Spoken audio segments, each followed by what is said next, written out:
एक दफ़े साईं जीएम साहिब जॾहिं सिंध जे दौरे ते निकितो त कंद कोट में नौजवाननि वठी हवाई फेरी कई त साईं जो आवाज़ थी पियो त नौजवाननि वरी चाचे हफ़ीज़ कुरैशी खे चयो बाबा साईं खे चयो त इनकलाब में ज़रूरु गोलियूं त हलंदियूं न त उन जॾहिं साईं खे चयो साईं जदोजहद में इनकलाब में या धरती जी आज़ादी में गोली त हलंदी न तव्हां छो था नौजवाननि खे ॻाल्हियो के हिकिड़ी बि गोली न हलंदी सिंधी माण्हू पंहिंजे वतन जी आज़ादी जी घुर त कनि न तव्हां चओ त सही त ही वतन असांजो आहे असां हिन जा मालिक आहियूं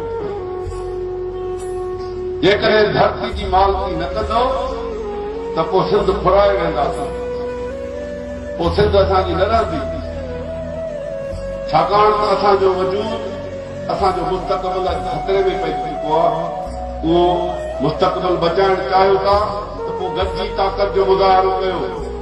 अॼु ॿाहिरां आयल माण्हू असांजे शहरनि में असांजे शहरनि जी असांजे वतन जी मालिकी जी ॻाल्हि था कनि ऐं असां चुप आहियूं